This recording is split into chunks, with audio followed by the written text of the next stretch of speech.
Hola, soy Javier Lourenço, director de publicidad, especializado en animación y mixed media. También cada tanto dirijo cortos y videoclips. Me apasionan los proyectos de comunicación, no importa la técnica o el formato, puede ser live action, animación 2D, 3D, motion graphics. Lo importante es hacer de cada proyecto un desafío totalmente nuevo, convertirlo en un legado, algo realmente original.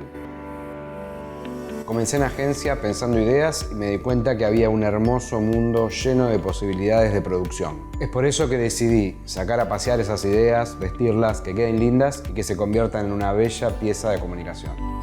Soy parte de la dupla de directores Flamboyant Paradise. Por lo general, trabajo en proyectos que están enfocados en dirección de arte o en comedia, aunque la diversidad de técnicas que uso hacen que mi reel sea bastante ecléctico. Trabajé para clientes como IKEA, Molinos, Unilever, MTV, Havaianas, BT Mobile, entre otros.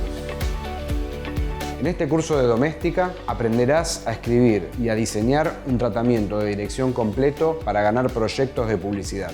Convertiremos un guión que te llega de una agencia en un verdadero guión cinematográfico. Para empezar, les contaré mi experiencia desde que arranqué en agencia de publicidad como director de arte. Luego les contaré cuáles son los directores, estudios y productoras que influencian mi trabajo. Hablaré de todos los pasos a seguir, enfocándonos en el storytelling, las referencias visuales, la elección de la técnica, la dirección de arte, el diseño de personajes y los sets y localizaciones. Luego, sobre 2 proyectos puntuales, veremos el tratamiento, la preproducción, rodaje y la postproducción. También te voy a dar algunos tips sobre la relación con tu equipo de trabajo. Finalmente, les voy a dar 2 guiones, harás un storyboard de dirección y un boardmatic colocando efectos de sonido y banda sonora para poder confeccionar un tratamiento de manera original y atractiva en un keynote. Para hacer este curso es ideal que estés familiarizado con la cultura audiovisual.